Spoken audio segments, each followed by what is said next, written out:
Good morning all. Thank you for attending. We're a pretty full house today, so before we start then, today's meeting is being filmed for live and subsequent broadcast by the Wales Council's internet site. The images and sound recording may also be used for training purposes within the Council.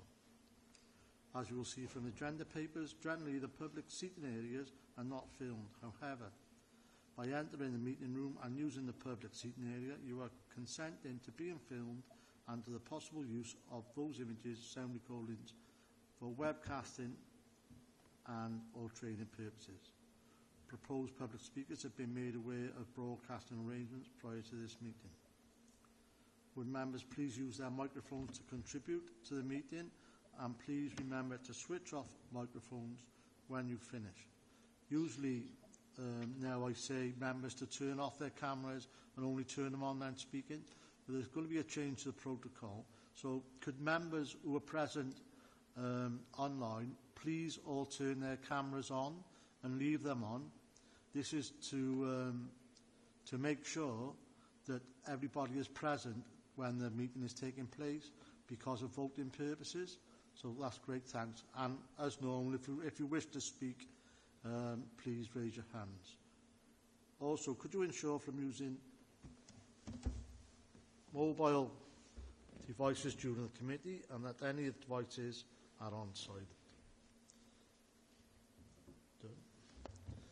Okay, thank you. Do we have any apologies? I think everybody's present. Any declarations of interest? Yeah, there's one for the Gay Ward, but I have an open mind on them. Okay, thank you. I'm not going to go through the minutes of the last meeting. We've all received a copy. Does anybody have any problems with the meeting, the minutes, and yeah? You've got me in apologies, but I attended last month. Okay, thank you. Thank you. We put that right. Okay, any others? No? Okay, thank you. We'll now move on to the planning applications. And the first one is application 230971, 94 Ottery Avenue. And this is being presented by Stephen Williams. Okay. Thank you, Chair.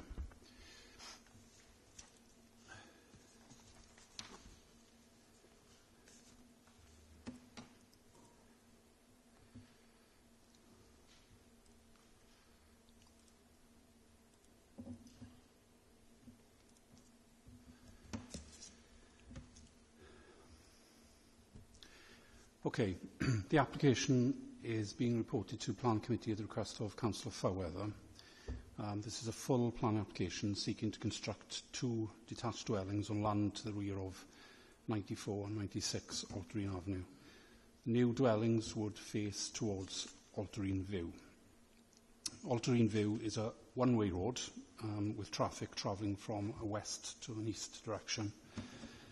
You'll notice the partner development in the locality, with properties in Alterine Avenue to the east of the site having shorter gardens and properties to the rear facing onto Alterine View.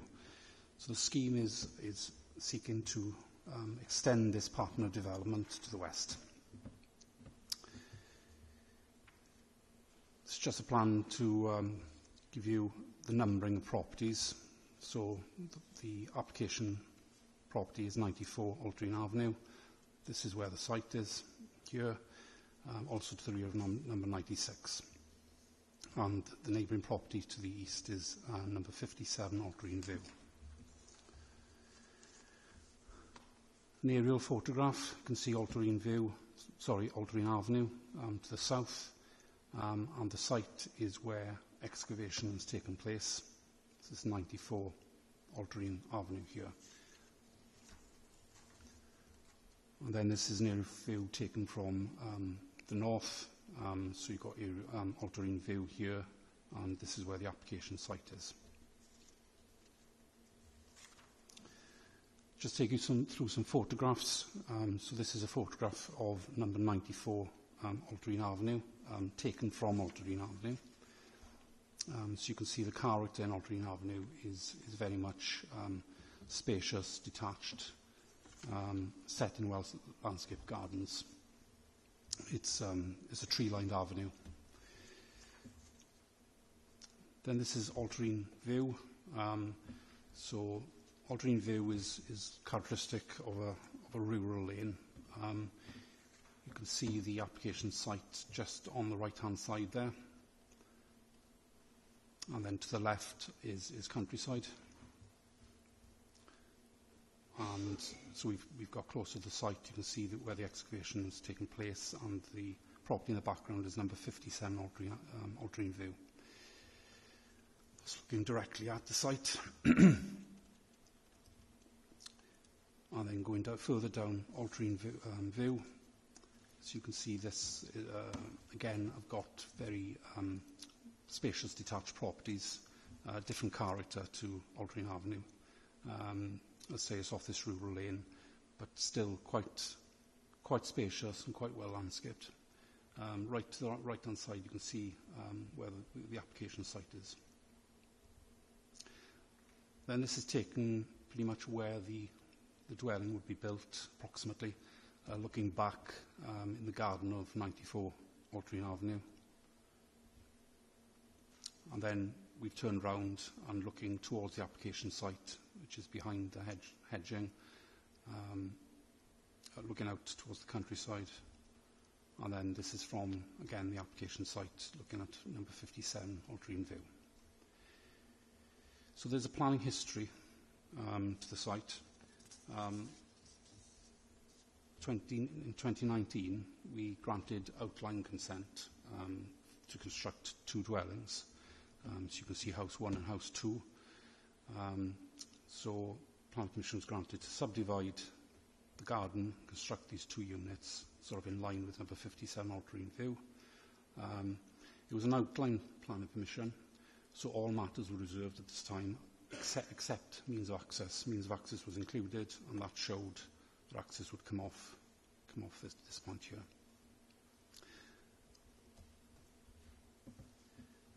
We subsequently received an application for a reserved matters application, 220588. So that came in with details of design and landscaping and all the other reserved matters. That application was refused. And the reason it was refused, I'll read it out to you. The proposed development, by reason of its overly contemporary design, with flat roofs and extensive glazing, bulky garages, and extensive use of stonework and hard standing, represents poor design in the context of the character of the surrounding area. It fails to address the local distinctiveness of the surrounding area, which is characterised by traditional and verdant properties. The proposed dwellings would be an incongruous addition to the area, which would be visually harmful. So now we've received this full plan application, which is before you today. So the scheme now that they're proposing is, again, for 2 detached dwellings, side by side with number 57 Aldrine View.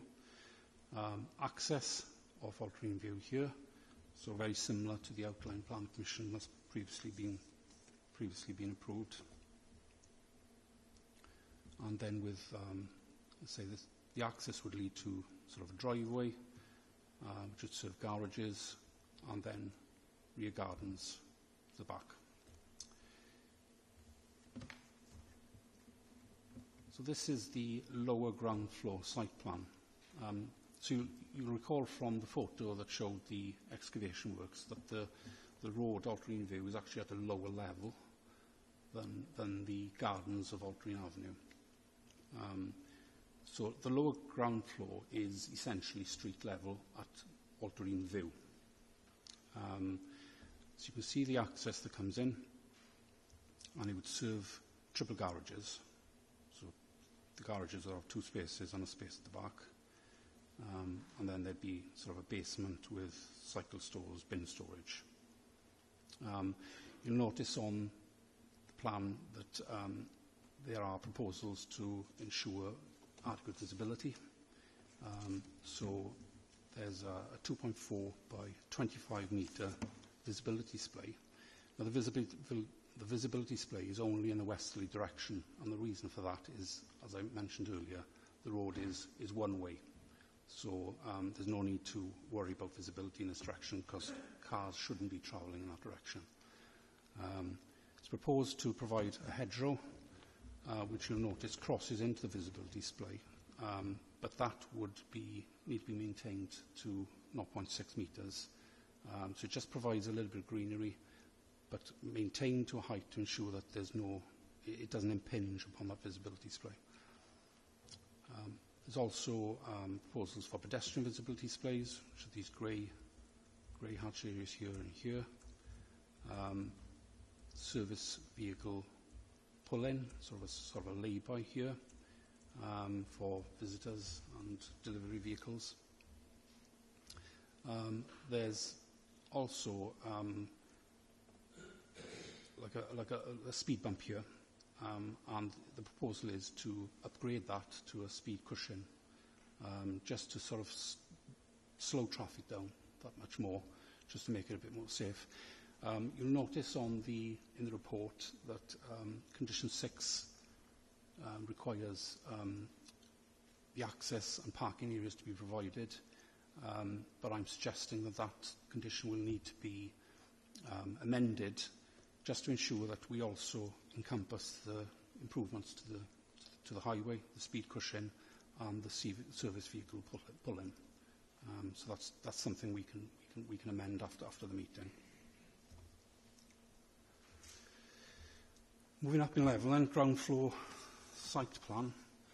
So you'll notice here's the access. You'll notice there are green roofs over the garage projections, just to provide a bit more greenery. And then at ground floor, you'd have a kitchen, living room, home office, and this would then lead out onto the rear gardens.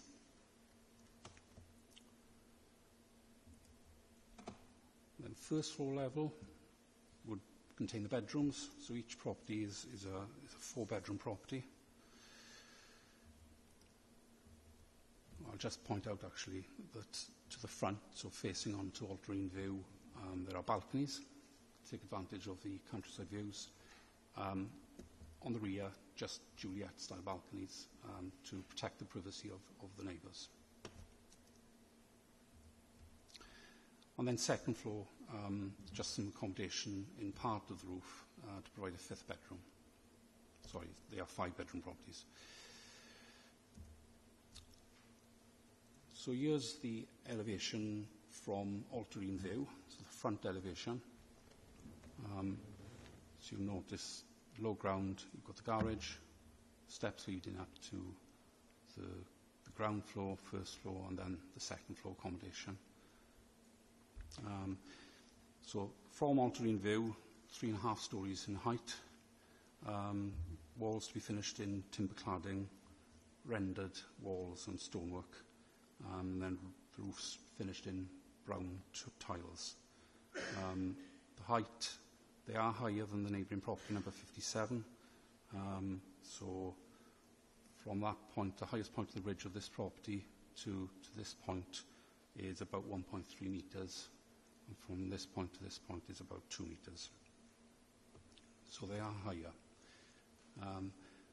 But in terms of design, they've got these gable features as opposed to the flat roofs that you recall on the previous reserve matters. So these do sort of have reference to the character of the area, which do have these sorts of gables. This is pitch roofs, and there is extensive glazing, but we think the design is an improvement and reasonably in keeping with the area. And this is looking now the rear of the properties. So you notice that because of the difference in height, from the rear, they're 2.5 stories in height.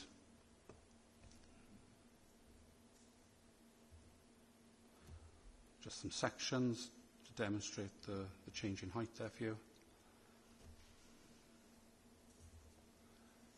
And these are some perspectives, some CGI imagery, to give you a better idea of how they'll appear. So these are taken from all-terrain view. And then these are the images taken from the rear. And what I've just done here is given you a comparison. So this is the Reserve Matters layout, and this below is the current application that you're looking at. So you'll notice that the previous scheme had these flat roofs, didn't really relate to the area in terms of design. Quite extensive garaging below, you know, two doors per garage. So they've altered the design, say, to be a bit more in keeping with the area, and they've reduced the width of the garages. So they're now double rather than triple. So we think this now is acceptable in terms of design. And just again, I've compared the lower ground floor for you. So the upper image is the Reserve Matters. It was refused, and this is the current one. So you'll notice that the garages have been reduced in width, and the landscaping here has been enlarged, just to provide a bit more greenery. So in terms of issues, say the amenity of neighbours has been considered, and the privacy distances are in accord with our council standards. The distance between the Harper room windows on the rear of the properties and the property to the rear is about 20 metres, which satisfies the council's supplementary planning guidance requirements. And given their position to the side of number 57, there's no overbearing or dominating impact on neighbours. The properties have a good level of amenity for future occupiers. There's a good level of amenity space at the back. Very good outlook, clearly. In terms of highways have got no objections, subject to a condition to require all the highway improvements and make sure that the access and parking arrangements are secured. And then Section 106 agreement would be required for contribution to affordable housing. So that's the recommendation to approve the application subject to conditions on Section 106 agreement. Thanks. Okay, thank you. There's no public speakers, but we have two ward members who would like to speak. We'll start with Councillor Druitt, please.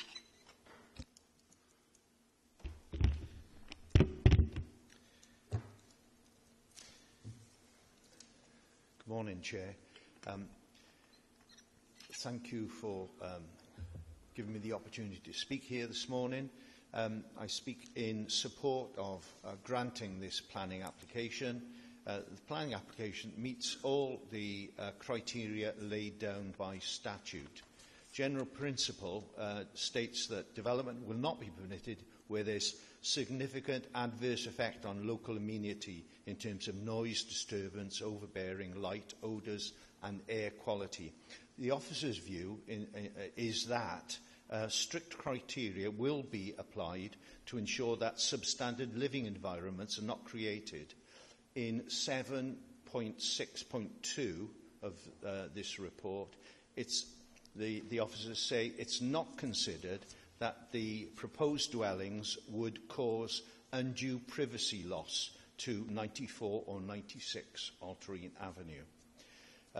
With regard to loss of light, 7.6.3 says that assessments have been undertaken with regards to loss of light and potential overbearing impact to 57 Altarine View. With regard to balconies, 7.6.4 says the balconies would be enclosed by full-height walls on the sides, preventing any undue overlooking into 57. 7.4.2, the proposed dwellings would be set back from Altarine View with a triple garage provided to the front of the property. The dwellings would be set back 12.5 metres from the highway, allowing space for parking and turning. the general development principle states that development will not be permitted which is detrimental to the visual amenity. Planning officer's view in 7.5.4 is that, on balance, it's considered the design of the proposed dwellings would not be visually harmful to the character and form of the surrounding area. There's no architectural consistency along Altarine View.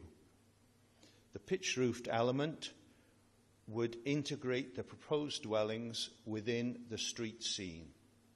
The properties would be set at the end of the street and would not appear as a dominant feature within the street scene. There's been no objections from Dŵr Cymru and no objections from the Environmental Health Officer.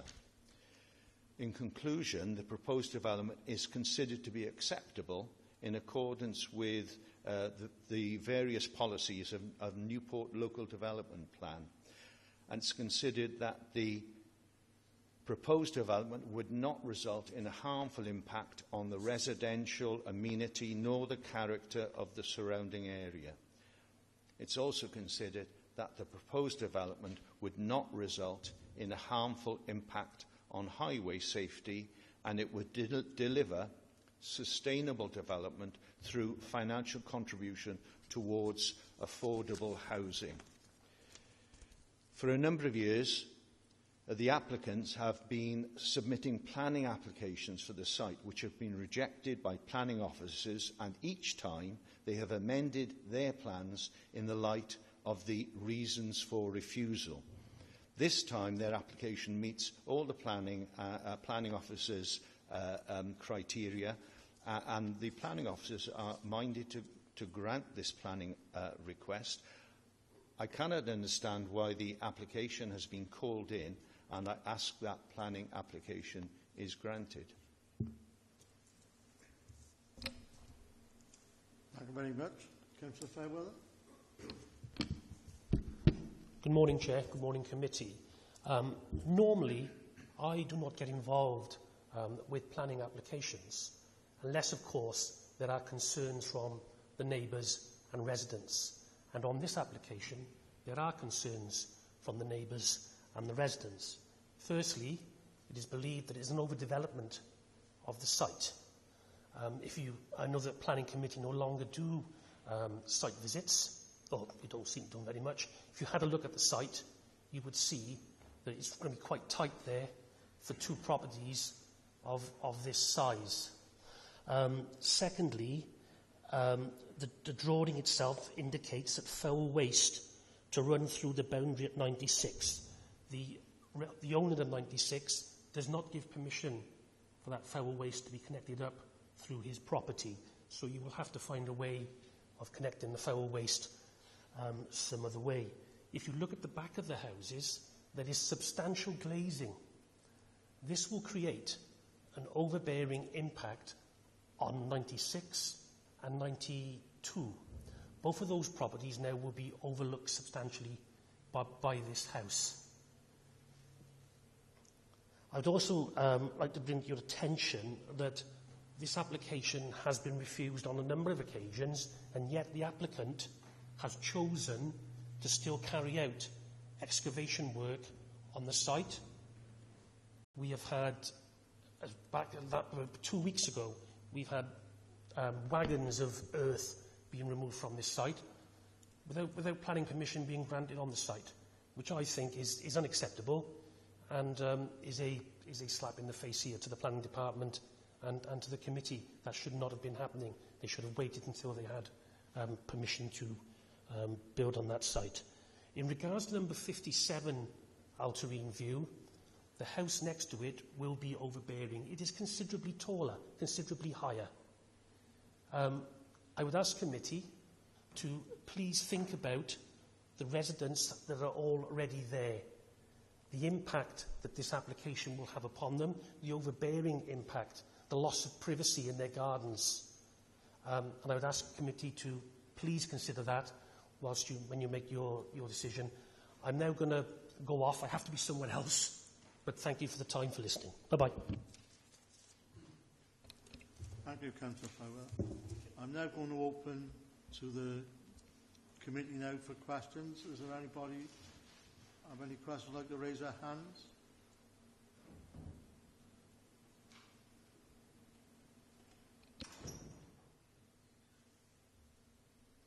Councillor Watkins.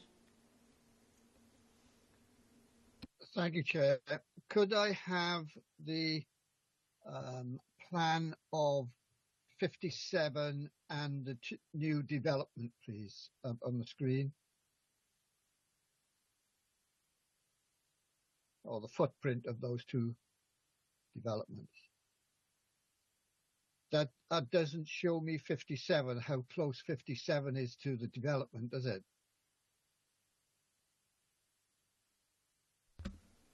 Bear with me, Trevor. Just getting it up. Okay.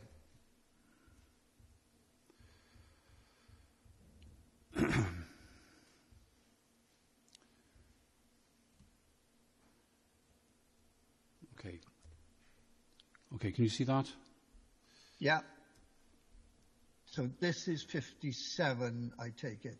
Number 57 is here. Yeah, and here's okay. the site, yeah, house 1 and 2. Right.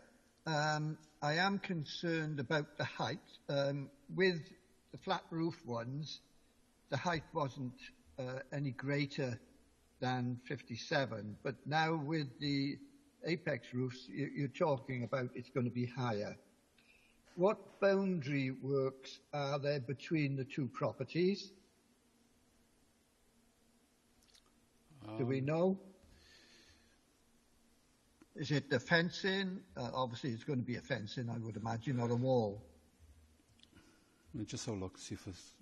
Yeah, it's going to be like a 1.8 metre high fence. Right, so how does that affect any windows which are on the existing property of 57? The only windows on number 57 are here. There's a door here and there's 2 windows here, but these are secondary windows. Yeah. Yeah, there's already a fence there, you can see from this photograph, so possibly Yeah. that, the plans are referring to that fence. But there's no windows, only a door on the ground floor. Yeah, there's no habitable room windows which would be, suffer undue loss of light on the side of number 57. That's the only thing which really concerns me with this development, is the fact that it would make the windows on that existing development darker inside. So that's the only thing which I am concerned about, is lighting those windows for the existing development. Yeah, I'd say these are secondary windows, so you can see that there are other windows serving those rooms, just to make that point. I know that, but the light does affect, it does affect those windows and the light going into the property. So it might be secondary, but it then actually reduces the light going into those windows, whether they're secondary or main ones. The affordable contribution, do we know what that is likely to be? That should be in the report. I can't quite remember the figure offhand. Right. Okay. That's fine. Sorry. Go on. Sorry, Councillor. Just to say that the affordable contribution is 4,128. Okay, and that's commuted to another area then. There's no social housing or affordable homes going. It will be designated towards affordable provision in the area, in the housing target area of Newport West. Yeah.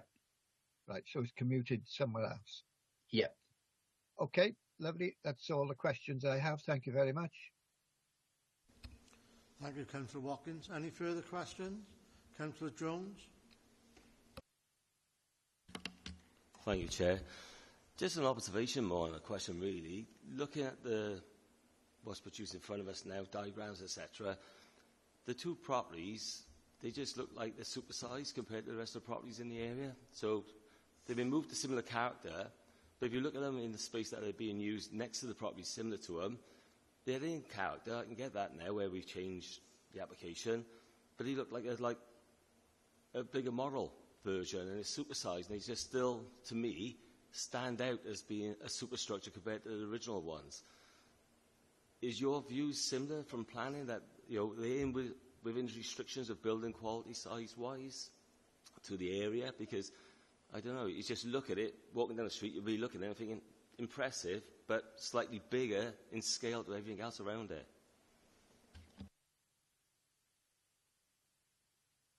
So did you want me to respond to that, or? Well, it was just a point, it wasn't a question, you said? Well, the question is, we're trying to get into the character of the properties in the area. However, we're getting close to that, which is great, but they do seem like a supersize compared to the other properties in the area. But in your experience, does that make a difference to the character to the area, having these bigger versions? Because to me, if you walk down the street once they're built, they will stand out as a bigger property in a tight plot. So are we satisfied the size of them in that restricted area compared to the properties next to them? Well, I'll just bring up the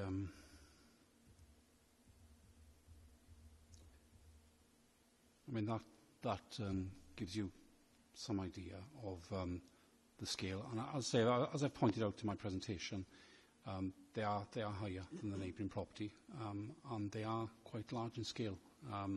It's a judgment call, isn't it?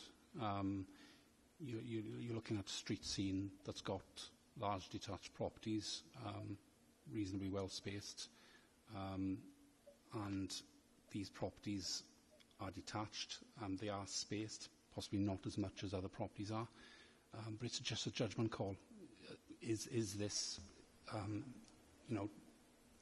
is the scale so significant as to warrant a refusal? And the judgment we've come to as officers is that we don't think it warrants a refusal. They're not overly scaled to that extent, in our opinion. But obviously, committee might take a different approach. I agree with you, but to me, looking at that diagram there, because of the height, I think, more than anything else, they just seem, with the garage underneath, they just seem similar to the character, but just oversized, with the height, and they're pretty dominant, really, in that picture you've got there displaying. So just from an observation point of view, as long as you're satisfied with that, but to me, looking at it in my experience, I think they're quite dominant in height.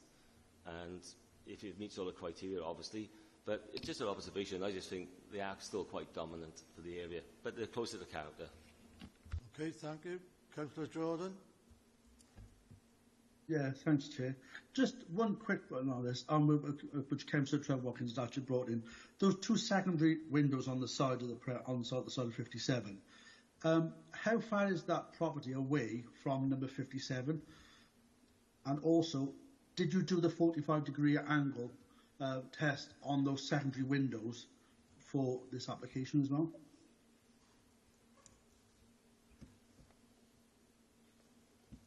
Okay, so we wouldn't have done the 45-degree test because they're not habitable room windows, or they're just secondary windows. So we wouldn't have done the test. In terms of the distance, somebody would have to work that out. I haven't got that figure in front of me. Councillor. But then, sorry, Chair, I'll come back. So now, if it's still a habitable room, it still classes then as the 45-degree test to eliminate, the possibility of the application as well, wouldn't it? Yeah, only habitable rooms would be subject to the test. So the officers advised that they're not habitable, so that test hasn't been undertaken. Okay, Councillor Routley.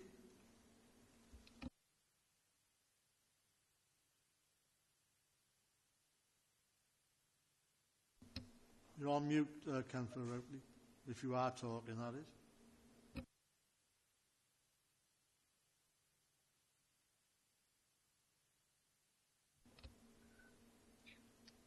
It's normally the other way. People ask me to turn it off. So it's quite unusual. There we go. Thank you, Chair. Two questions. The first one relating to the glazing of it. I think the glazing actually adds to the overall impact on the street scene, and so could something be looked at with regards to the glazing? And the second part raised by Councillor Fairweather is the, so I've got it wrote down here, is the foul waste pipe needing permission from the neighbour in 96 to enter into their watercourse there. Is that correct? No. So the original, at the time of the original outline application, it was intended that each property would, the foul drain would run back towards each host property. But in the meantime, number 96 has been sold, so it's now in separate ownership. So the idea now is to, I haven't got the drainage plan in front of me, but I have seen it. This site plan has since been slightly superseded because it's an issue I did pick up when I was going through the case. So they are intending for the foul drain from house 1 to be to have a lateral drain to go across to house 2, and then for the foul drainage to then pass through to Altering Avenue via number 94, and 94 is the applicant. So number 96 will not be affected by any foul drainage proposals. Thank you. And what can be done to soften the impact of the glazing? Well, the scheme is in front of you, and you've got to make the decision on that scheme today. So if you don't like the design, then that's for you to make a decision on. We're not going to go back and ask for revisions. The scheme that's in front of us today is what you've got to make a decision on. I understand that, and I respect that. This has come before us today, and I look to the chairman maybe for advice. To be told, I guess, you either like it or you don't. You either vote or you vote against. I was just seeing if there was any compromise that could be made, and I'm being told no, there isn't. Councillor Ripley, sorry for interrupting. Please do. It's, as Steve has said, it's up to the decision for the committee to make that decision, whether we like it or not, and then the plans would be turned down and they would have to take that back to them. So, okay, thank you. Thank you, Chair, for that clarification. Councillor Watkins, is that an old hand or is it a new one? No, it's a new one, Chair. Something which I forgot to ask. Both of these developments are 5-bedroom properties. Are the parking facilities up to the standard required? 5 parking spaces on each property. Okay. The supplementary planning guidance requires a maximum of 3 spaces. Right. Whether that be 3, 4, 5 or 6 bedroom properties, and 3 parking spaces are proposed within the garages. Yeah. That's what I wanted to know. Lovely. Thank you very much. Councillor Linden. Thank you, Chair. Just an observation with regard to the ridge line and the height differences. Looking at the front elevation, it seems like the actual land rises to the right, because without a cross-section. Is that right? That will raise it, won't it?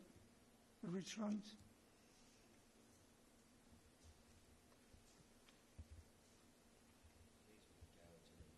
Yeah, it does rise. So it will bring it up.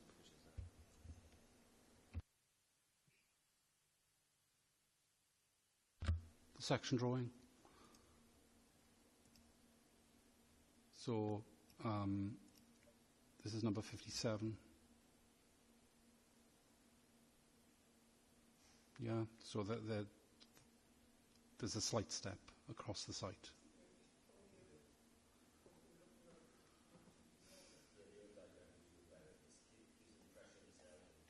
The front, is it? Okay, yeah. Oh, sorry, that's the rear. There's the front. Yeah.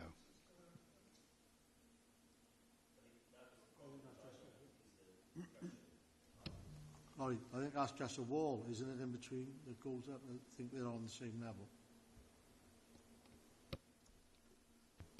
Okay. Okay, is there any further questions? Okay. The recommendation is that we're granted with conditions and subject to Section 106 legal agreements. Do we have a proposal for these agreements, please? Councillor Linton, seconder. Councillor Harvey. All those in favour, please raise hands. So, okay, that's passed unanimously. Thank you very much. We're going now on to item, sorry, thank you, Councillor Truitt. Thank you. We're now going on to the Queen's radiator, so if you want to come forward.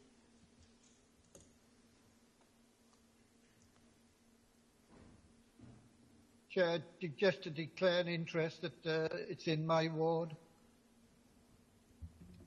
Okay, thanks to Councillor Watkins. Okay, so we go on to item number 2, 24/006, and this is again, sorry, this is being presented by Grant Hawkins. Thank you. Thank you, Chair. So this application seeks full planning permission for demolition of the remainder of existing structures and construction of a new data centre across 2 main buildings with ancillary structures and other associated works at the former Queen Radiator site, Imperial Park on Celtic Way.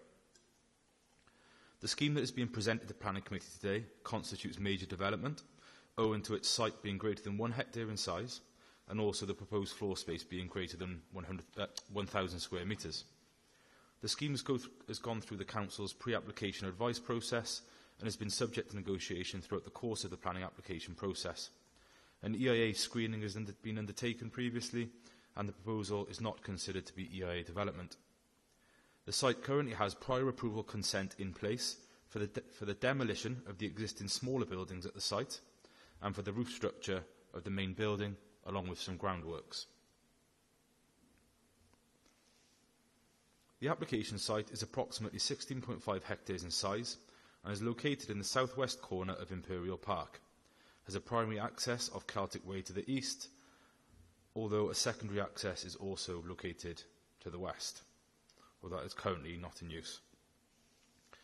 It is surrounded by other commercial and light industrial type land uses to the north and east. Laying south of the site is an area of dense vegetation which is allocated for employment use within the local development plan, and further beyond is the Gwent Levels SSSI and Green Wedge and the Wentloog Special Landscape Area. The nearest residential property is approximately 200 metres to the northwest, over here, located just off Church Lane. Planning permission was previously granted by the Planning Committee in July 2021 for the subdivision of the building to create 5 B1, B2 and B8 youth class units. So here we've got some images of the site. So this is looking west across the site, taken from Celtic Way. So in the foreground you've got some fencing and sort of soft landscaping, grassed area, and in the background you've got the existing building. This is taken, again, looking west across the site, but slightly further down, and shows you the existing access off Celtic Way, which is proposed to be utilised. And again, in the background, you've got the existing buildings.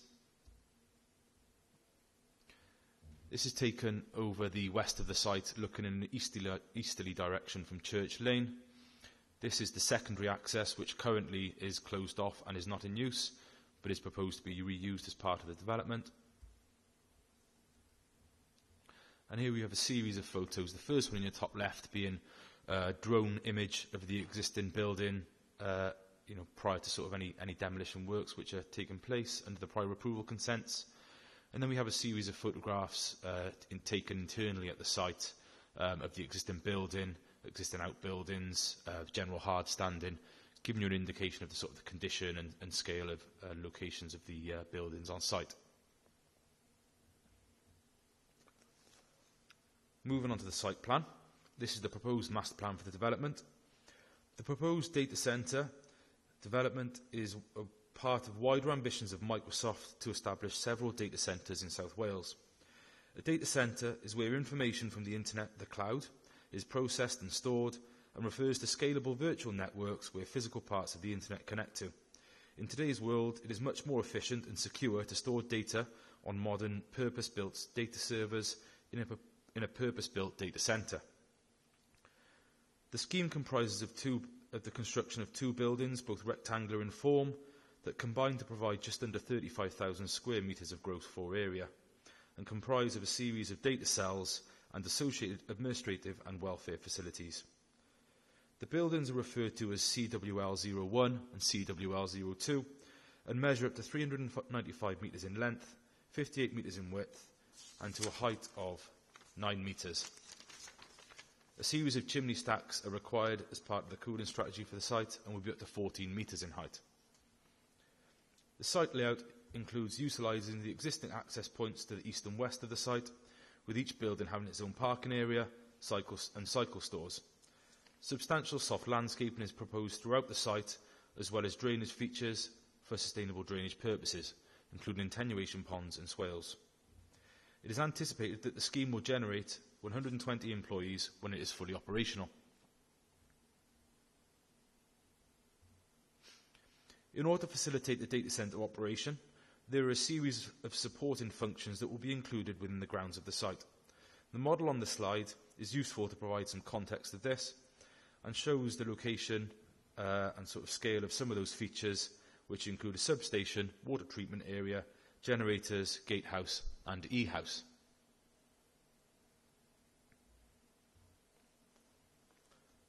So here we have a superimposed image of what the scheme might look like on completion.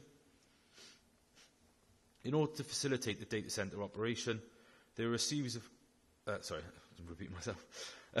The proposal is a previously developed industrial site located within the urban boundary, and it will bring the site back into a sustainable use in an area where comparable land uses are already established. The redevelopment of the site will bring economic, sustainability and visual amenity benefits, and as such the development is acceptable in principle, subject to all material planning considerations being addressed. The key considerations have been discussed in depth within the officer's report, and the following slides will in turn touch upon the main aspects considered. Firstly, when considering the layout, one of the key benefits of the site of the scheme is the reduction of built development and hard standing on site, and the introduction of greater areas of soft landscaping and drainage features. This, along with the reduction in height of the buildings on the site, contributes to an improved visual amenity and towards achieving national placemaking objectives and improving the sustainability credentials of the site. So what we've got on the screen here is just sort of an indicative diagram which showed you the existing site on the left. You can see that large sort of L-shaped building, and the proposed scheme on the right. As you can see, there's quite a large reduction in building footprint and in areas of hard standing, an increased level of soft landscaping and water features within the site. In terms of the elevations, from a design perspective, the buildings themselves are considered to be acceptable. The front elevation of CWL01 faces Celtic Way and is the most publicly visible elevation, as well as being located near the main entrance to the site, and has been designed accordingly. The section of the building will provide front-of-house administrative space and welfare facilities, and is of a contemporary appearance using modern materials and detailing in order to break up the elevation and provide interest. A planning condition controls final details of those materials, but suggested so far include the use of metallic parapets, timber soffits, metal louvers and curtain wall glazing. These materials are all acceptable and are comparable to those materials incorporated into the design of the SBTS building opposite, which was granted planning permission by the committee in 2022. That's the SBTS building as of the start of this week, currently under construction and substantially completed.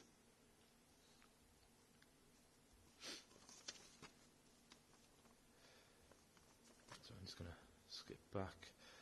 As can be seen from the bottom image on this slide, as you move away from the front elevation of the building towards the data halls, the design is slightly more utilitarian in its appearance and includes the use of grey cladding, metal louvers and parapet walling. This represents a more functional design of the building. However, given the surrounding industrial context, this is reasonable and acceptable to officers, and again is comparable to the industrial elements of the nearby SBTS building and will integrate with the area accordingly. CWL02 is the second building and is located near the rear of the site, is only publicly visible at the secondary access from the site. It is therefore not visually as sensitive as CWL01. The principal elevation is of a more simple design, however is acceptable nonetheless. The southern elevation housing administrative offices has curtain wall glazing with a canopy above, which provides legibility and a focal point for the building. The use of cladding on other elevations matches CWL01 and is acceptable within the industrial context. Overall, from a layout and design perspective, officers are satisfied that the scheme meets the requirements of Policy GP6 and is acceptable. In terms of general amenity, the nearest residential properties are located off Church Lane, approximately 220 metres northwest of the site, and approximately 500 metres east of the site at dwellings at Powys Close, so over this way beyond the other side of the industrial park. Environmental health have offered no objection from an environmental perspective, and the noise assessment has been submitted, confirming that the noise generation at the site is compliant with levels expected under the relevant regulations and that no further mitigation is required. During the construction phase, it is not anticipated that noise would be a nuisance to residential properties either, given those aforementioned separation distances. Overall, there are no concerns with regards to local amenity, and the scheme complies with the aims of policies GP2 and GP7 in that respect. Turning on to highways, over the course of the application, discussion has taken place with the applicant's highways consultant so that any potential impact on the local transport network can be fully understood, and this has led to an updated revision of the transport assessment being submitted. In terms of the local impact, using TRIX data, it has been possible to anticipate the trip rates for both the existing use at full operation and the proposed use, which has been based on floor area and the use classes.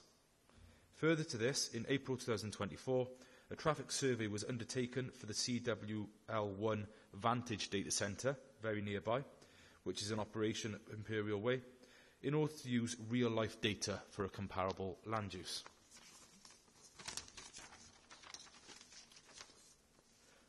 The comparison of morning and afternoon peak times has been summarised in the table shown on the slide and demonstrates that the proposed development would generate less traffic movement than if the existing use was in full operation. Turning to parking, if the development were to be undertaken strictly in accordance with the Parking Standards SPG, this would be based on a rate of 1 space per 140 square metres and would give a total of 233 parking spaces. It has been argued that this would be an over-provision of parking for the proposed operation at the site and would be unsustainable, encouraging single-car occupancy trips to the site, which would be contrary to the National Planning Policy aims of promoting sustainable travel through the sustainable transport hierarchy for planning. At full operation, between 90 and 120 employees would be expected on site at any one time, with no more than 20 visitors. This would give an estimated parking demand ranging from between 110 to 140 spaces. 121 parking spaces are proposed on site. Reducing availability of parking is closely linked to reducing vehicle trips, so many programmes recommend for reducing parking demand are the same ones recommended for trip reduction, through transportation demand management. The availability of spaces can be reduced or repurposed for example, allocating traditional spaces to other uses such as cycle parking, pool car spaces or rideshare spaces, and a condition is recommended for a final travel plan, which will secure measures to be put in place to manage this scheme accordingly. A parking accumulation calculation for the development has been presented within the assessment based on the nearby survey that was undertaken at the Vantage Data Centre. Using this data and reapplying it to the site, it has been possible to identify the likely number of spaces occupied across a 24-hour period. The graph on the slide shows the different occupancy of parking over that 24-hour period, and shows that there was a peak occupancy of 122 spaces found to occur during 11:15 a.m. and midday on a weekday. So that's the peak as a result of that exercise. At the vehicle parking proposed, 25 will be electric charging spaces, and generous levels of cycle parking is also provided, totalling 40 cycles. Overall, the application has demonstrated that vehicle and cycle parking provision for the development is acceptable, and the Council's Highways Officer has offered no objection. Moving on, but still closely linked to these highways matters, is the accessibility of the site from a pedestrian or cycle perspective. National planning policy is clear in encouraging a modal shift from private forms of transport and car-dependent development, and seeks to encourage active travel within the community. The initial travel plan has indicated that the site has no footpaths or cycle paths locally and is currently car-dependent. The travel plan has included measures to minimise this car dependency, with one being the provision of a new pathway along Celtic Way, linking the existing site with the existing footway at the top of Celtic Way near the A48.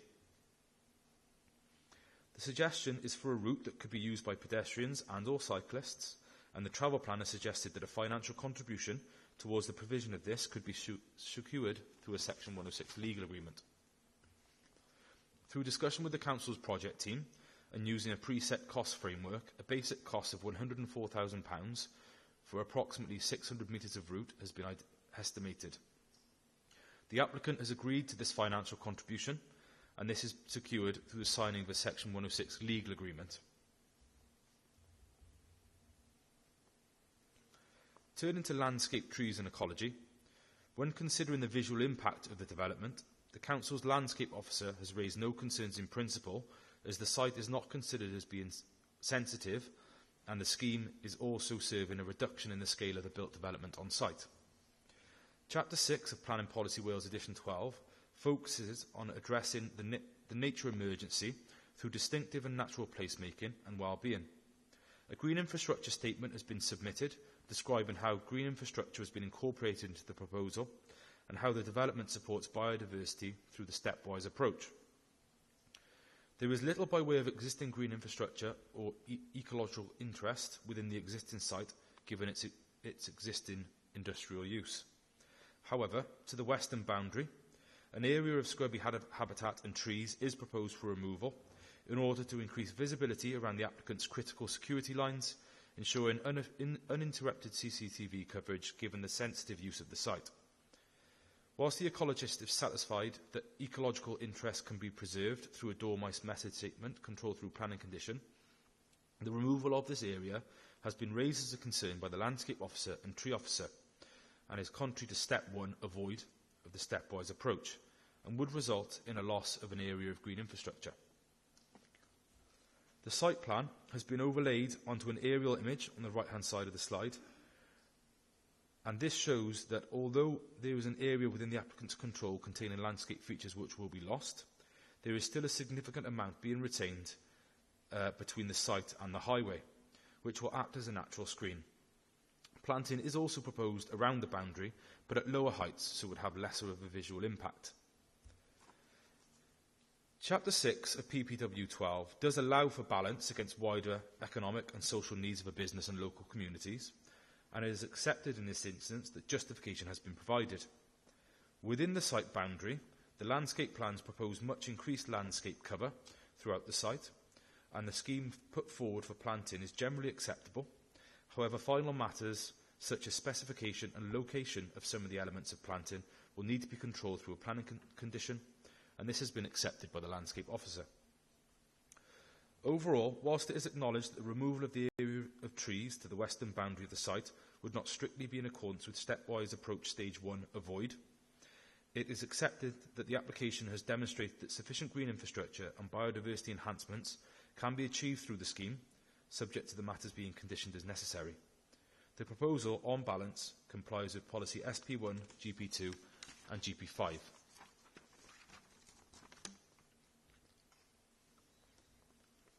There have been no concerns from the air quality officer in relation to traffic generation.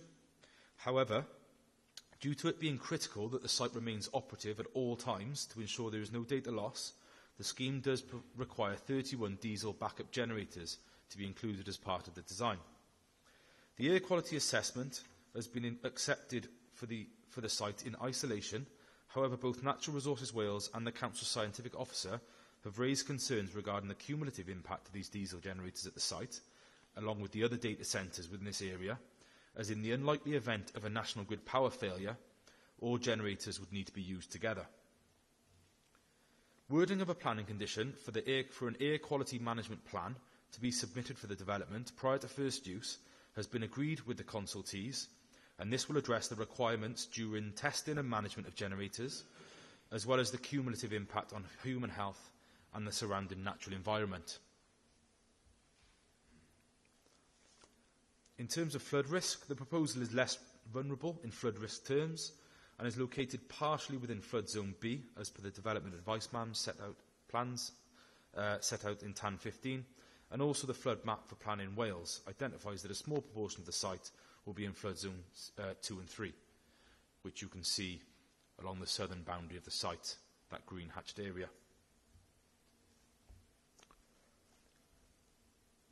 As such, a flood consequence assessment has been submitted to assess flood risk against the 75-year lifetime of development for the scheme.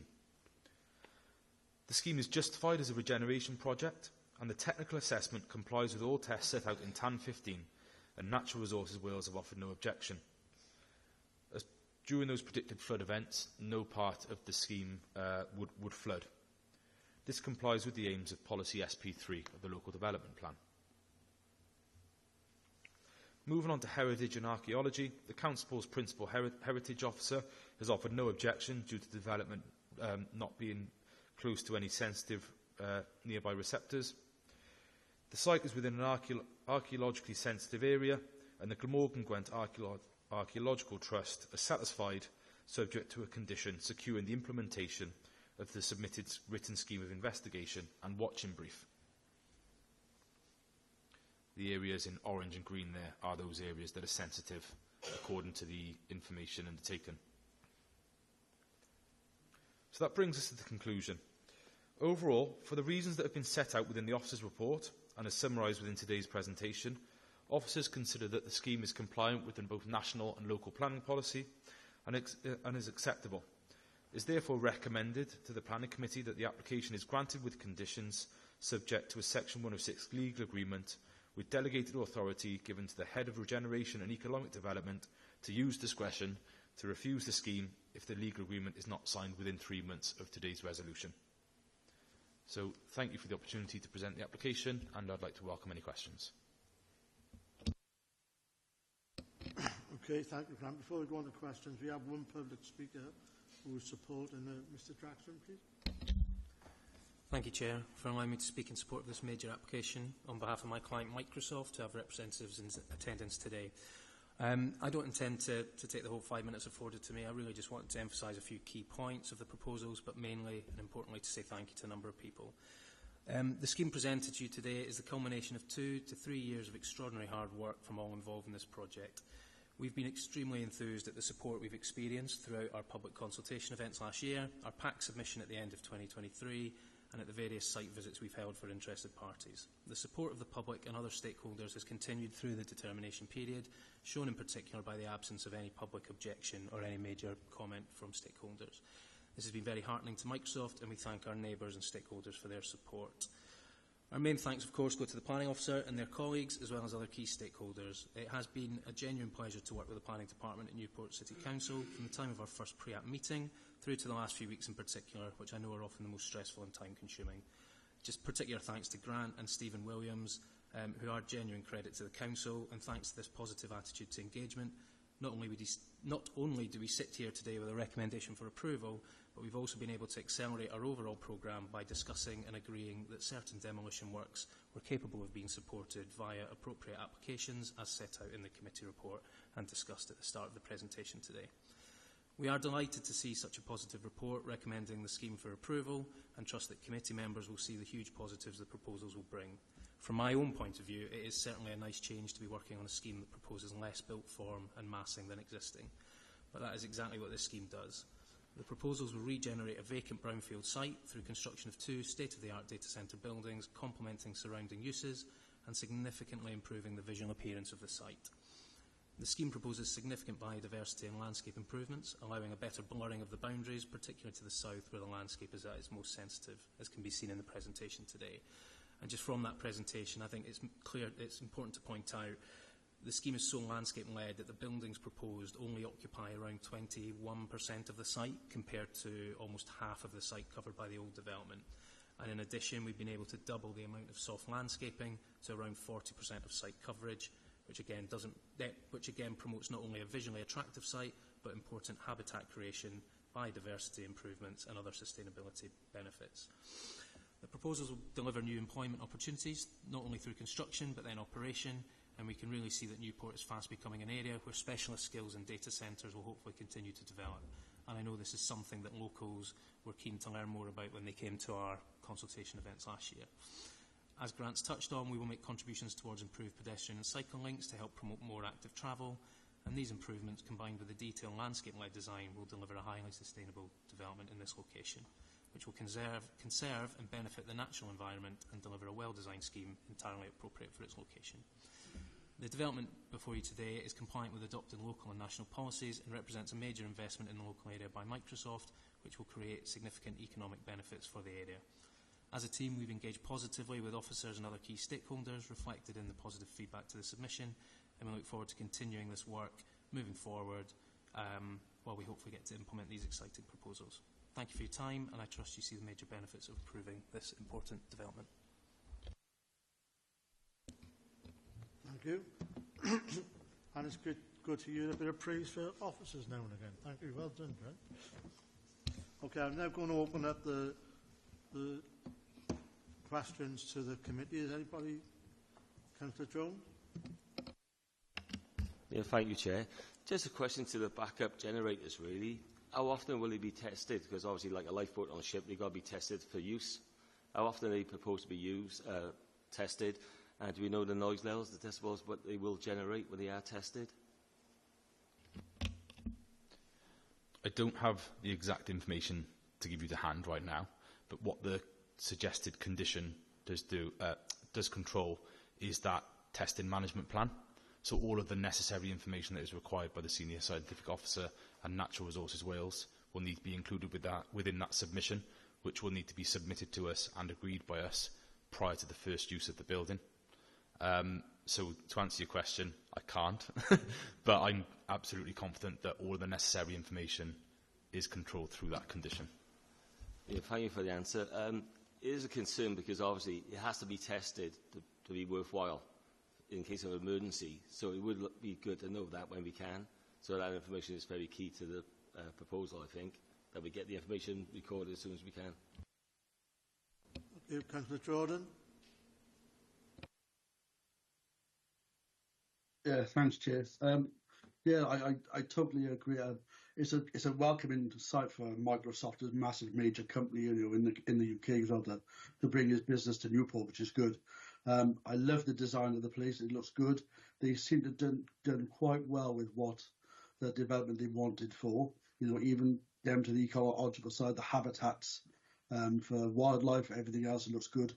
I have got a few questions. Is what they class as a stormwater pond, and also with another question is with the noise assessment. How do they do the noise assessment when these machines are not in place? Also with the air quality as well, with the management assessment, what sort of impact will it have on the full power failure, not just with the Microsoft, but the whole of the Celtic Park development?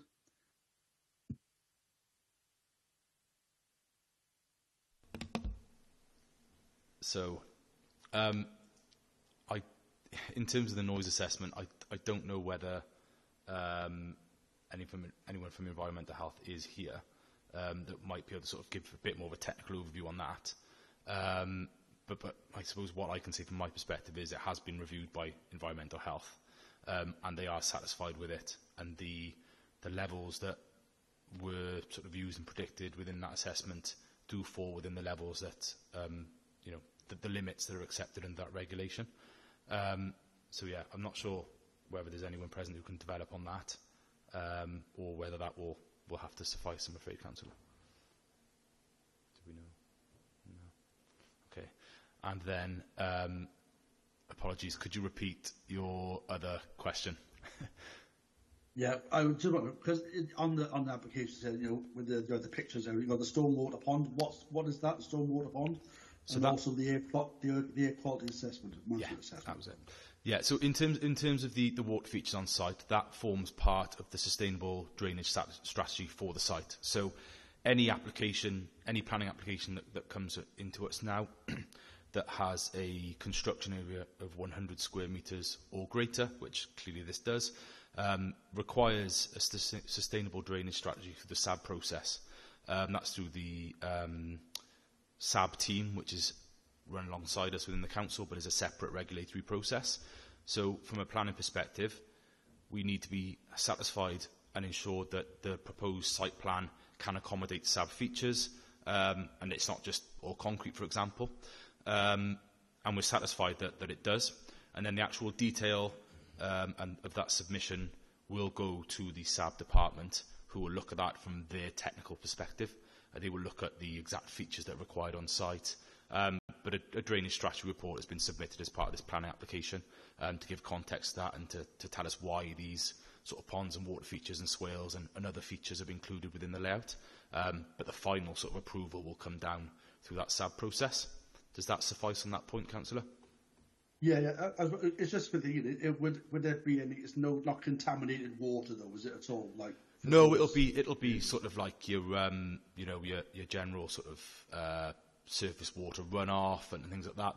There's all sorts of systems in place, such as rainwater harvesting systems and things like that, which will form part of the drainage strategy for the site, which have been touched upon within the report.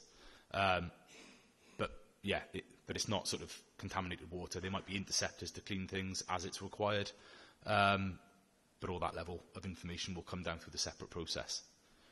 In terms of the air quality and those the impact, I suppose, in the unlikely event that National Grid goes down, which, from what I recall reading, is about they've got a 99.9% success rate. It's highly unlikely that it would go down, but it is possible. All those backup generators would effectively need to come on for this data centre and for the other data centres within the area, because obviously it's critical that all that information which is stored within those data halls is not lost. So they will be regularly tested, as Councillor Jones has highlighted, to ensure that they are working in the event that they do need to come on. And part of those cumulative impacts will be assessed through the submission of the discharge of condition. Natural Resources Wales are interested from sort of an environmental, ecological impact, given the proximity of the site to receptors, and obviously our in-house senior scientific officer is considered from a human health sort of point of view. So between myself, the applicant's representative, and NRW and the senior scientific officer, we've come up with a condition which is included within the regime there, and we're satisfied that will adequately cover everything that it needs to cover prior to the first use of the building even taking place. And that might require sort of mitigation or measures in place to try and limit any impact on air quality as much as possible in the unlikely event that all these generators do have to sort of come on together. Yeah, the reason why I said it, because I know that the Vantage Centre just wanted to pull more power from the substation to there, Do you mean? And then if Microsoft go there as well, do you mean would they want to upgrade their power to their system as well? You know, that's why I thought with the air quality, with the risk of a power failure, would that even that substation there, would that be adequate or major to suffice to keep it all running properly? Yeah. Not strictly part of this application, but I am aware there are discussions currently ongoing with regards to further upgrading or potential new substation within the area to obviously support the ongoing development. So the strain isn't obviously all taken from one substation. That doesn't form part of this application, but I suppose it might give you some comfort that that is taking place in the background, and you may see it one day as part of the committee. Yeah, and just one more. Sorry, Chair. It's just a bit of an observation. It's good when they come to Newport and everything else. Why did they class them as CW01 and CW02, Microsoft, where we're in the Newport area? It's like Cardiff, Wales, and like Amazon got exactly the same in Newport over in Glanlyn. They're called CW1 as well in Amazon. You know, they're all in Newport, really. I mean, why did they class it as a Cardiff sort of code sort of thing?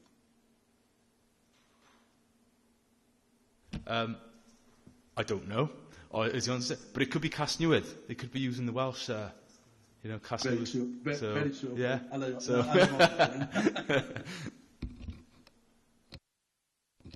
Okay, thank you. Yeah, thanks, Chair. I'm done now. Thanks. Councillor Watkins.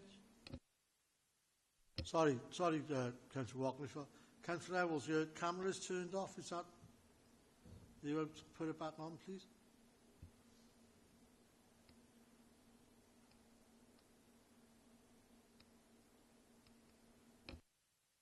Councillor Watkins, do you want to carry on? Okay. A number of questions. One is following on from Councillor Jordan in regards to, this development has 31 generators, diesel generators. I wouldn't like to estimate how many diesel generators are in the area. Got to be over 100, possibly more. I am concerned about if there is a power outage, what sort of the pollution levels are in that area if that did occur. And I would like, if possible, the planning department to inform members of what their estimated level of pollution would be if the diesel generators actually did have to come into being. Obviously, they can't answer that at the moment. The other thing is, on the west side of the development, there is a drainage ditch.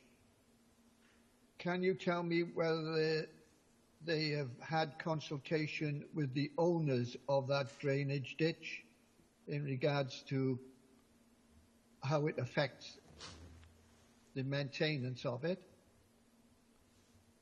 The other thing is the rear gate on the west side of the development. Will that be used for construction traffic? And is there a condition in regards to the times that can be used? And also on the completion of the development, will that west gate be completely shut down, or will it be used as an emergency exit in an emergency? One last thing on top of that, in regards to the 600 metres of footpath, will the 106 agreement be enough to complete that 600 metres of footpath on the east side? Thank you, Chair. Thank you.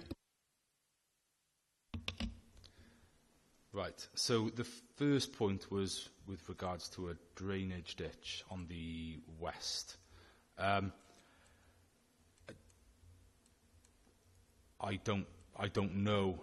Is that within the site, councillor, or outside of the site? No, it's outside the site, but obviously the owner of that drainage ditch would have or should have been consulted, should we say? It's the full length of that dual carriageway. Sorry, can I just come in? Would that not be council owned? Don't know whether it's NRW or council. That's where I wanted to know who has been consulted in regards to the owner of it. We've consulted with Natural Resources Wales as part of the application, and they haven't raised that as a concern with regards to sort of drainage ditches. There is construction environment management plan condition and other conditions that control sort of the impact of the construction period and things like that, that would look at sort of drainage and water runoff and things like that, given the sensitive receptors nearby.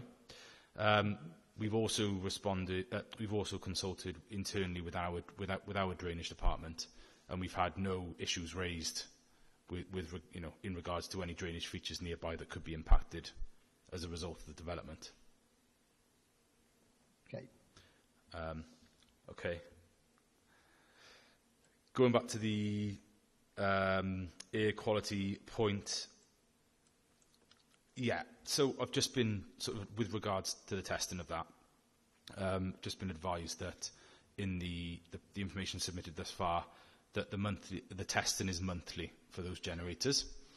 What we've discussed between all parties is that when the management plan for the testing and maintenance and operation of those diesel generators is submitted through the conditional discharge, it will need to take in regard the testing for the other data centres nearby. So, for example, they're not all being tested at the same time. So that information will be fed into the management plan and will need to be complied with as part of the management plan to ensure that on a monthly basis, all the data centres aren't obviously testing simultaneously. What can't be helped... What concerns me, Grant, is the fact that if there is a power outage, what pollution levels are going to be incurred if all those generators in that area come on together? But obviously, I don't think you can have that information, but I would like, if possible, for the planning officers to come back to the planning committee with that sort of thing. We can make a note of that. That's no problem. Yeah. Thank you. The contribution. So effectively, what has been identified is that the site currently is poorly linked. So in terms of the contribution, obviously, with the SIL regulations, which is how we can secure Section 106 agreements, there's 3 tests that we need to comply with, the legal tests. Any contribution's got to be necessary to make the development acceptable. It's got to be directly related to development, and it's got to be fairly reasonably and related to the scale and kind of the development. So in order to come up with the figure that obviously that we've agreed with the applicant, we've discussed a sort of an indicative cost with the projects team, and they've got a preset set of costs, and they've put that together and they provided us with the figure of £104,000. Now, like any scheme, I suppose there could be unforeseens and things like that, which obviously could raise that cost. From a planning perspective, we can only secure what is sort of compliant with those tests for the development, and we then pass that sort of figure. Then that's secured, and then it gets passed over to sort of active travel or the relevant team to undertake works within the area. We've got, you may recall, we've got a sum from SPTS, which is £50,000, towards a contribution for the upgrading of works of cycleway and footway as well on Celtic Way. So that's secured through a separate legal agreement. So the idea is that this will get pooled effectively and will go towards that provision.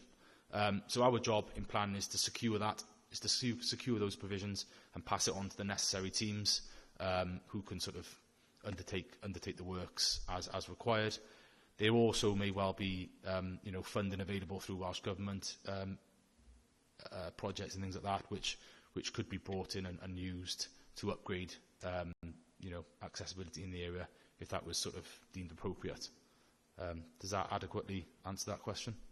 So there's no guarantee that the 600 metres to the A48 will be, like I say, a footpath would be all the way up? Well, it would go to the nearest, I would say, well, the suggestion it would link in with the nearest pedestrian footway, which is on the east of Celtic Way, just to the north of the first data centre. So as you go down Celtic Way, the first data centre on the left-hand side is served by a footway. The plan would be to join it to that, and then you've got a continuous link. Okay. Councillor, the other thing, sorry. The last thing was the construction traffic on the west side gate, and whether it will be closed up after the development has been completed. That's the last one. So that will be a permanent secondary access. So that access is there at the minute. There's boulders across it to prevent people accessing the site. But it is an existing lawful access for the previous site, and it is proposed as being a secondary access for this development also. Construction-wise, off the top of my head, I'm not sure whether the route is set out or prevents any use of that access point. I know that that Celtic Way is the primary route, but whether there's anything in that preventing that secondary access being used, or whether there would be a need to prevent that from being used, whether there would be a harm caused as a result of that or not, I'm not so sure. But yeah, hopefully that clarifies that as well. Okay. Otherwise, Chair, I'm happy with the development, and it's nice to see a worldwide company coming to the area, and obviously encourage other companies to do exactly the same. Thank you, Chair. Okay, Councillor Orton, did you have your hand up? Yeah. I was. Yes, thanks, Chair. Just, what is the plan with the waste heat? Because obviously data centres generate quite a lot of waste heat. Is there any schemes moving forward to make use of those with social housing, or anything that can be done to benefit the community to reduce people's costs? So, a district heat network is probably what you're referring to, and there's reference to that needing to be considered through the Future Wales 2040 plan. We've had a heat network report submitted to us by the applicant in order to address that policy. Unfortunately, in this instance, it's not been possible to connect to the wider district heat network.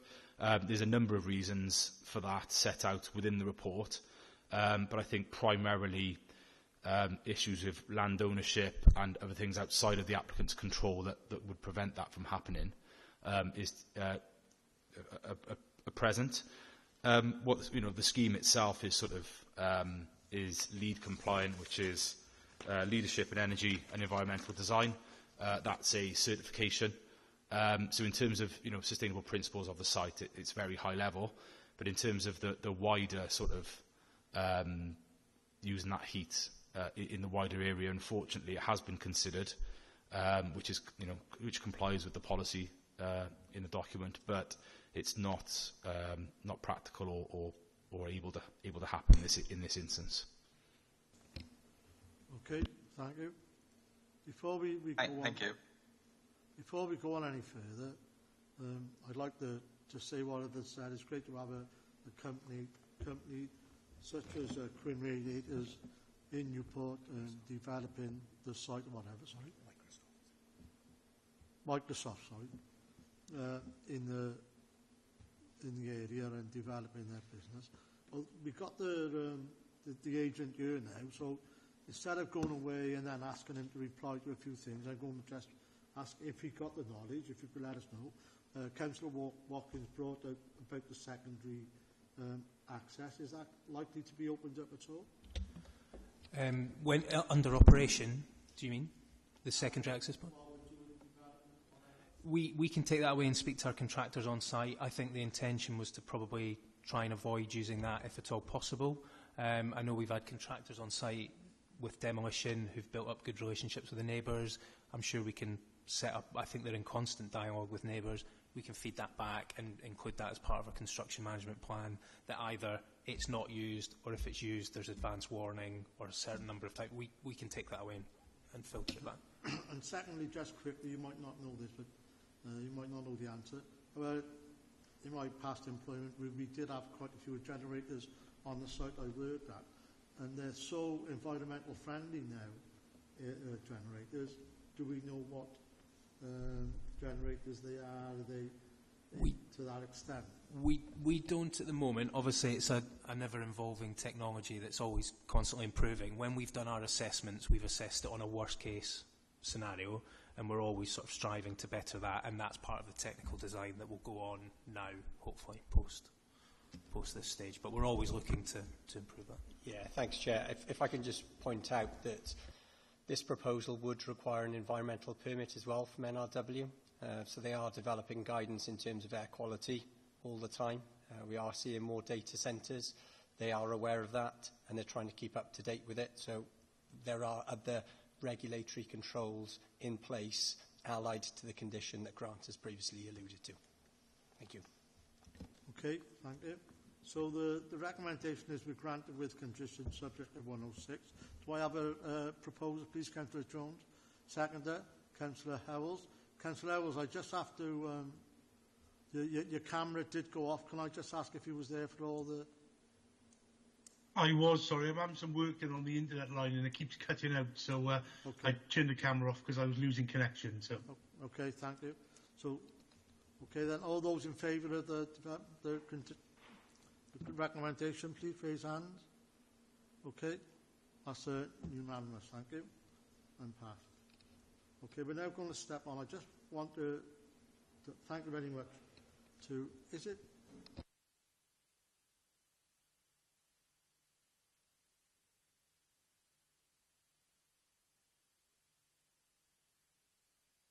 Okay.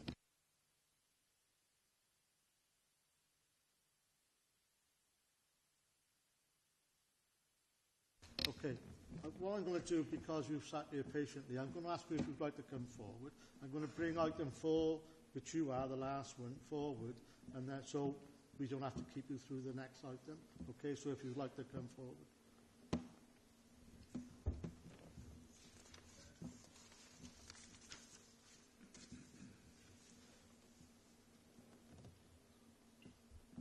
Okay, thank you all.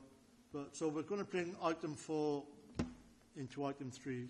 So I don't want to bring the members, the speakers here, to sit through something they don't really have to. Okay, so can we go on to item number 4, application 240458 at the Cauldron Newport, and this is going to be presented by Joanne. Chair, just a declaration. It's in my ward. Okay.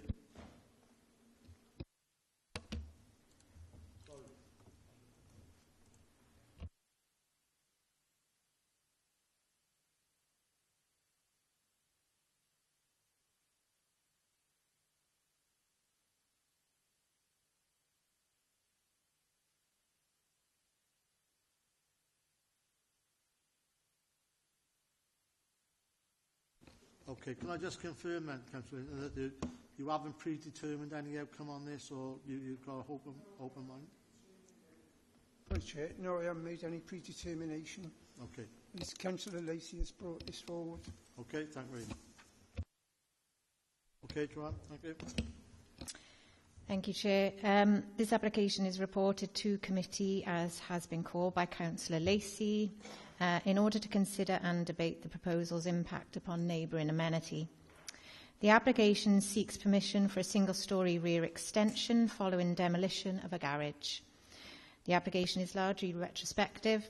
Planning permission has previously been given to extend a garage at the site, but this scheme was not implemented. The altered scheme is now subject to this new application, and the development is near complete. The site is located at the Cauldron. We've got it outlined in red on the slide now. It's within the urban area of Newport. It's not in a conservation area, and the site and nearby buildings are not listed. The site has no landscape designations either.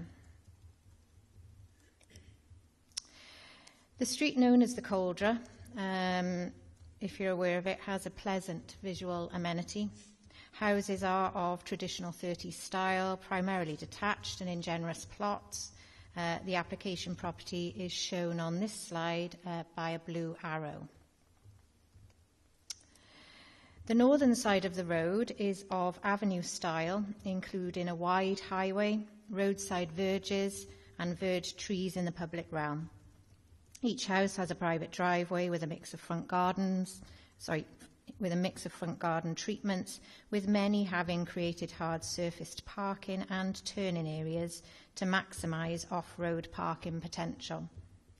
The houses themselves are generally half brick and half render finish, although there are houses that are either all brick or all render nearby. Each house benefits from a single garage, possibly original.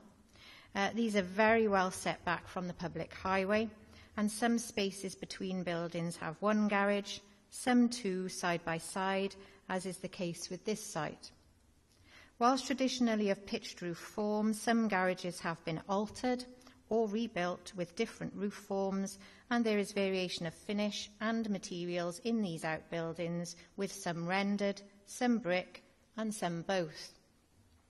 Some houses have side extensions that are flush or near flush with the front elevations. So what you've got on your screen now is a slide showing some nearby sites and making the point about the setback garages, how there's some variation in terms of finishes. The one in the top left is flat roofed, etc., etc. Okay.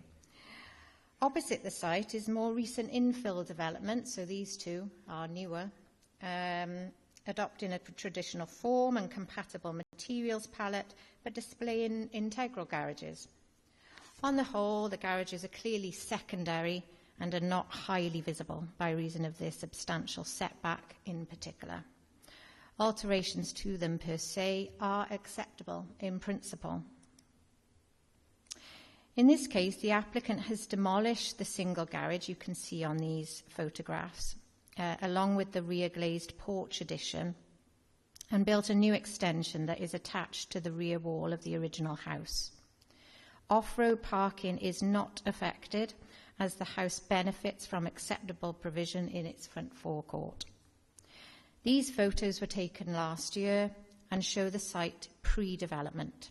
The drawings show how the pre-development site looked in plan form. Sorry, I'll show you that now. So that's the original form.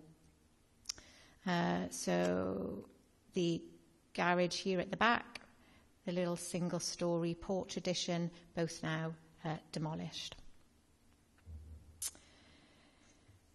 A scheme to extend, convert and alter the garage and link it to the main house was granted planning permission recently. It's listed in the site history, albeit this was not implemented, as I've mentioned, and cannot now be implemented. These plans show this previously approved scheme and are included by way of site history and background information. So this had permission. This is the 23 file that we've got listed in your site history on the agenda. The proposal now takes a similar form and function, but is entirely new build. Its overall width and depth is larger than previously approved, but not significantly so in officer view. The internal dimensions at the rear of the extension, for example, have increased by 20 centimetres. And whilst the roof is wider due to the addition of canopy or an overhang, this overhang is within the applicant's garden and does not impact upon neighbouring amenity or extend close to any intervening boundary.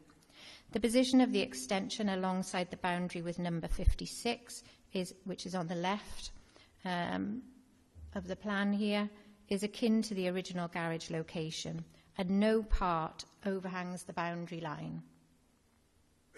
Much of the extension is actually adjacent to the garage at number 56, and the proposal is not overbearing in relation to the neighbouring gardens.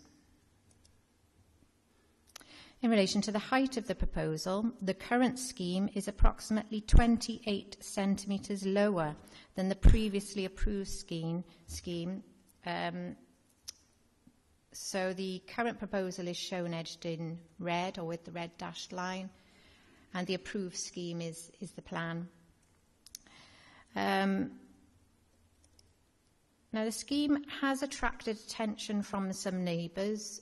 You'll see in the agenda we've reported some neighbour objections. but this appears largely linked to the finish applied to the extension so far, and particularly its front elevation. So the plans that we're considering today are these, but currently this photograph I've included in the bottom left is what the extension looks like so far. So you can see at the moment it's got a grey cladding on all elevations, but the plan that we're considering shows different finishes, and I'll explain that in a second. So effectively, the applicants have noted the objections we've received, and the proposed plans have been updated to include a textured, rendered finish to the elevations of the development that are visible from the highway and the closest neighbour at 56 the Cauldre. So these be in the front elevation, the side elevation of the link extension facing number 56, and the return on the side elevation of the main extension as this part projects forward of the garage of number 56. So on the slide, the front elevation here, textured render, the side elevation of the link extension, textured render, and this return on the main extension will also be textured rendered. Some feature timber boarding is also proposed in the gable. You can see it here, and that's intended to match that on the main house. The original garage had a rendered gable with no feature timber work and was part rendered and part brickwork. So the use of these materials and details on the proposed plans is entirely compatible with the previous garage finishes and others nearby, and it's also compatible with the finishes shown on the drawings approved as part of the last application. The roofing materials are also considered acceptable. 4 neighbour objections have been received, as we've reported, and the material planning issues raised are generally design-related, pointing to earlier plans to retain the grey-clad finish to all facades that have now been superseded.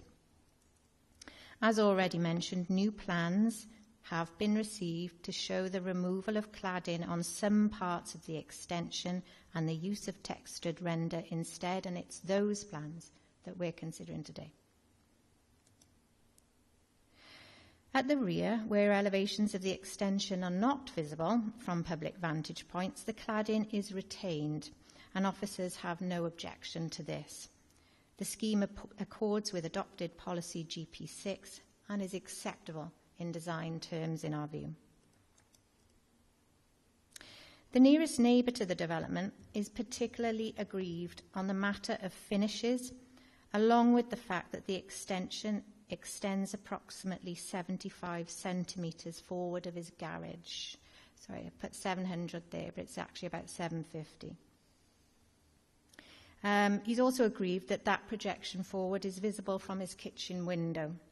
The neighbour objected to the cladding, but now also objects to the render, preferring the finish to be brick, albeit that the garage that was demolished was predominantly render, as the photo on this block plan image shows.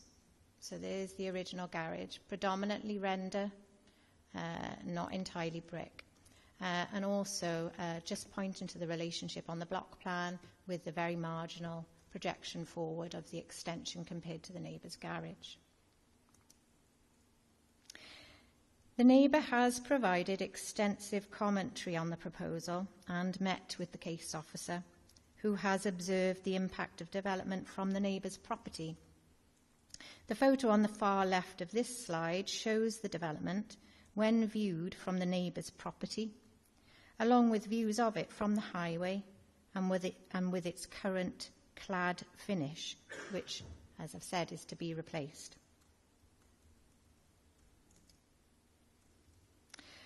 The photo on the right of this slide show the door and window of concern to the neighbour. It is understood that these openings serve a kitchen. They are set off the common boundary, the width of the driveway. And as openings that are not original, and on the side they are not protected windows in terms of the adopted SPG on house extensions.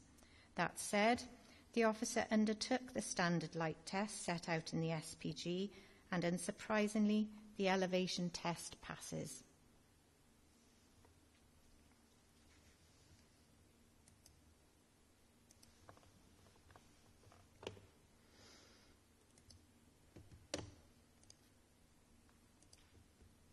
Okay, the proposal comprises minor householder development. Negotiation has ensured changes to initial plans that mitigate any design-related concerns, and the proposal is reported to committee with a favourable recommendation, as officers consider it does not have a demonstrable or significant impact upon neighbouring amenity, and it complies with relevant local development plan policies and the adopted supplementary planning guidance on house extensions. These images are taken from the garden of the applicant, showing the arrangement at the rear, showing the location with the intervening boundary of number 56. Again, a slightly different view.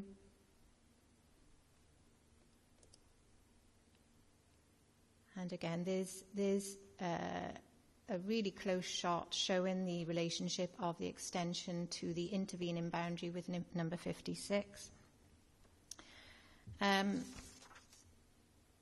projection forward of the neighbour's garage is of no demonstrable adverse effect, and the link extension is set off the boundary and replaces a previous porch on the rear. The side-facing openings of the neighbours will not suffer loss of light or overbearing impact as a consequence of the extension. The height is not significantly higher than the original garage it replaced and is lower than the previous scheme that has been granted. And a roof design that slopes away from the intervening boundary. Because the development is substantially complete, we can see it. And hopefully these photographs assist members in understanding its relationship with the next door neighbour. In any case, the overall height of the proposal has been kept low level in comparison with the nearest neighbouring garden by the use of retaining walls that mean the eave height is actually no higher than the intervening boundary treatment at the rear of the new extension. Officers are recommending that this proposal is granted subject to conditions, Chair. Thank you. Thank you for the presentation. We do have a public speaker, and it's Amy. Thank you, Chair. I'm the applicant, Amy Hodson, and I would like to thank you for your opportunity to speak at Planning Committee today. I fully support the positive recommendation made by officers today and the comprehensive committee report that has been prepared, which addresses all the key issues related to our application. Along with my agent, we have worked tirelessly with Planning Officer to address every concern raised during the course of the planning application. We are seeking planning permission for the retention of a single-storey rear extension, which replaced the previous garage on the site. As you will note from the committee report and the presentation, planning permission was granted on the 10th of August 2023 for the enlargement of an existing garage to provide a link to the existing house and changes to the existing conservatory and rear-facing loft dormer. The images provided in the committee report, as well as the submitted plans, illustrate the nature of the changes between the previously approved scheme and that proposed. I want to clarify we have shown a willingness to work positively with the Planning Officer and the Council by modifying our plans in response to the concerns raised by objections of the scheme.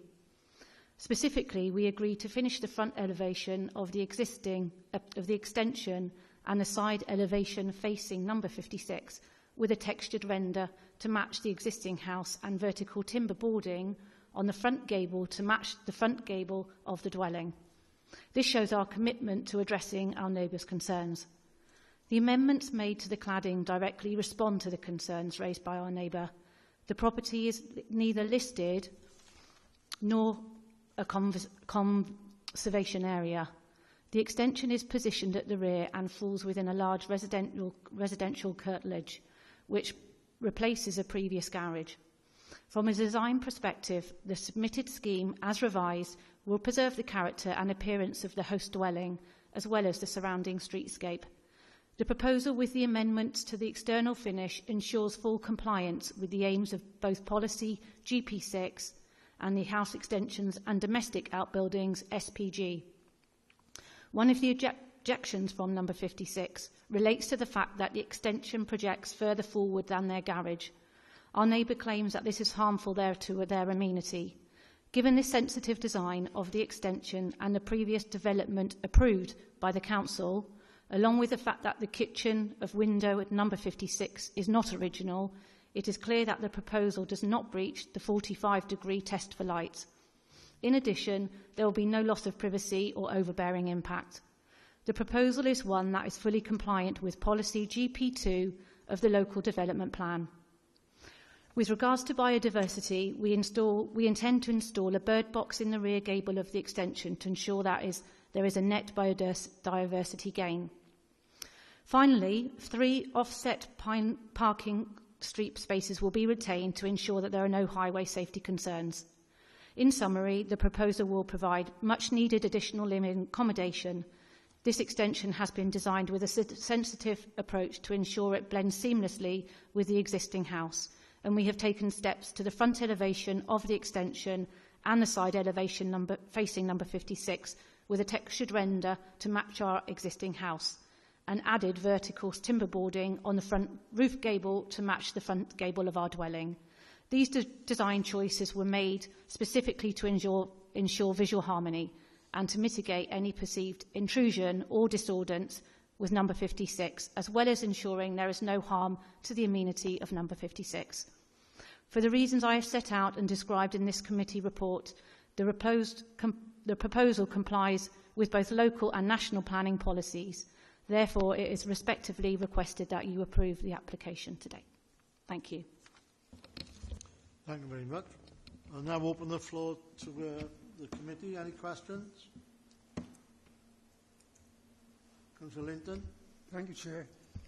Looking at this project now, I can see that Councillor Lacey's brought it to the committee to consider the impact on neighbouring amenities. Now, looking at the previous grey cladding on the extension, I feel that wasn't in keeping with local amenity or either houses in the street scene.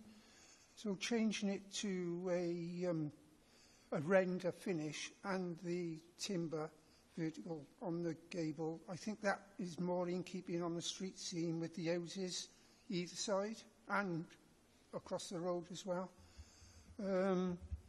Now, regarding the kitchen window, I think with the, I know it's extended as well, brought forward, but I would agree with officers have said they've looked into this, and I'll go with their recommendations that it is within the 25-degree pitch. So basically, I think, I can't see anything wrong with this at the minute. Thank you, Chair. Okay, thank you. Councillor Watkins. Thank you, Chair. Just a clarification, that's all, that there's no windows on the west side of the extension being proposed. Is that correct? Hi, Councillor. Yeah, there's no windows in the rear extension. The only openings, I think you mean facing number 56, are in the link extension itself. But the actual, the main element of the extension has no openings in that side. Okay, thank you. Any further questions? Okay, we'll go on to the recommendation then, please. And that is granted with conditions. Can I please have somebody to propose? Councillor Linton, second. Councillor Perkins. All those in favour, please raise hands. That is passed unanimously. Okay, thank you. Thank you for attending.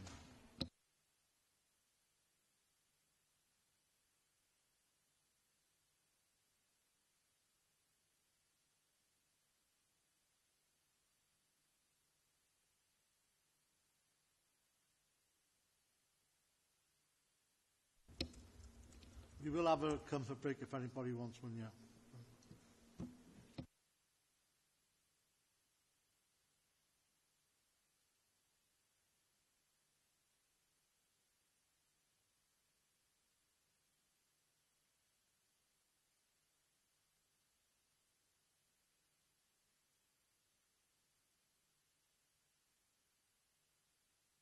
Yes, please, Chair. I'm going to use the bathroom.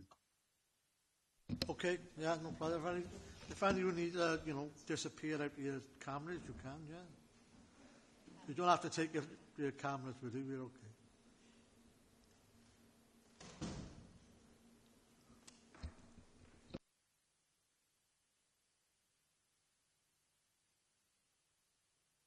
Which is 240460, and this will be presented by Stephen Williams.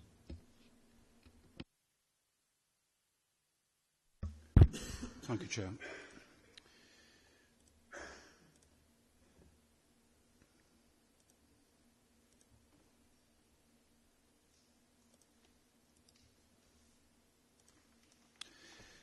Okay. The site comprises a two-storey semi-detached dwelling, and the application is proposing to construct a single-storey flat roof extension at the back of the property. The application has been reported to Planning Committee as the site is owned by a local councillor and so is required to be reported to Planning Committee under the Council's scheme of delegated powers. So this property here is the one we're looking at. You can see that it already benefits from a single-storey projection. And the idea is to increase the width of this extension to infill the small courtyard here. So that's looking from the back. So this is where the extension would go. And you can see from this image that the neighbouring property has already constructed a single-storey extension. This extension is going to be deeper than this property by 2 metres.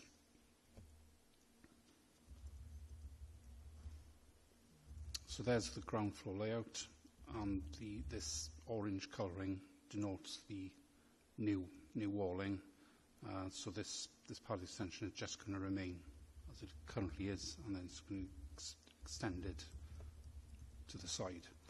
And that's going to be the rear, the appearance from the rear. As you can see, it's flat roof.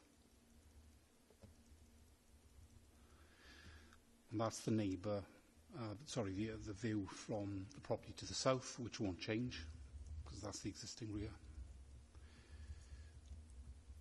And then that's the view from the property to the north, number 108.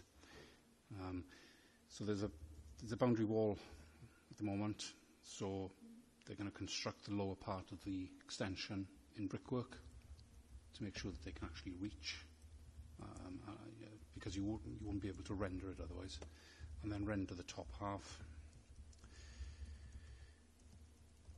And this just shows the daylight test, so this has been taken from the neighbour's window, so we've got to do sort of a plan view test. You can see it passes that, and a test in the vertical as well. So the neighbour's window, you can see it sails past without being interrupted. So the extension has very limited impact. Really, the only impact is going to be on number 108. Visually, it's acceptable, and it's acceptable in terms of the impact on amenity as well. So we're recommending plan permission be granted. Thank you, Chair. Short and sweet. Okay, thank you. There's no public speakers. Excuse me. Any committee members have any questions? No. Thank you. We'll go straight in. Sorry. Councillor Watkins. And you're on mute. Sorry about that, Chair. One question. Where does this lie in regards to the development in regards to percentage on increasing of the footprint?